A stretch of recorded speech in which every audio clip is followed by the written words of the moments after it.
যোগ্য জবাব ছাতা এবং জুতা দিয়ে পিটাবেন।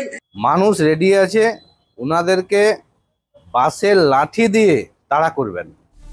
নির্বাচন কমিশনের নির্দেশ মেনে রাজ্যে শুরু হয়েছে এসআইআর, আর এই আবহে বিজেপিকে নিশানা করে হুমকি রাজনীতি চলছে।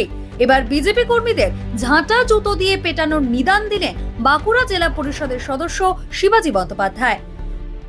এসআইআর করতে যাবে তাদেরকে বলবে যে এখানে দাঙ্গা লাগাতে আসবেন না, এখানে অশান্তি লাগাতে আসবেন না। এই শান্ত বাংলা, উন্নতির বাংলাকে যিনি নষ্ট করতে আসেন, যোগ্য জবাব ছাতা এবং জুতা দিয়ে পিটাবেন আর গ্রাম থেকে বার করে দিবেন।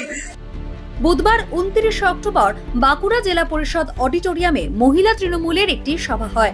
সেই সভায় হাজির ছিলেন বাঁকুড়া জেলা পরিষদের সদস্য শিবাজী বন্দ্যোপাধ্যায়। এসআইআর প্রসঙ্গ টেনে বিজেপিকে তোপ দাগলেন তিনি। বিজেপির এমএলএরাও নেমে গেছে, ভোটার লিস্ট নিয়ে গ্রামে গ্রামে যাচ্ছে, মানুষকে বিভ্রান্তিকর পরিবেশ সৃষ্টি করছে, মানুষকে আবল কথা বলছে। এগুলো বিজেপির কাজ নয়, নির্বাচন কমিশনের দায়িত্ব।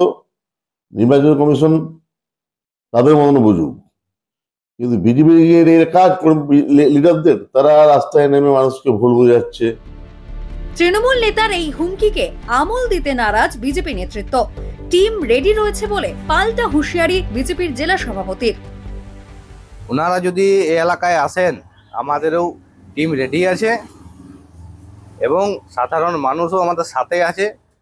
মানুষ কাদেরকে ঝাঁটা জুতা দিয়ে মারবে সেটা আগামী দিনে প্রমাণ হয়ে যাবে।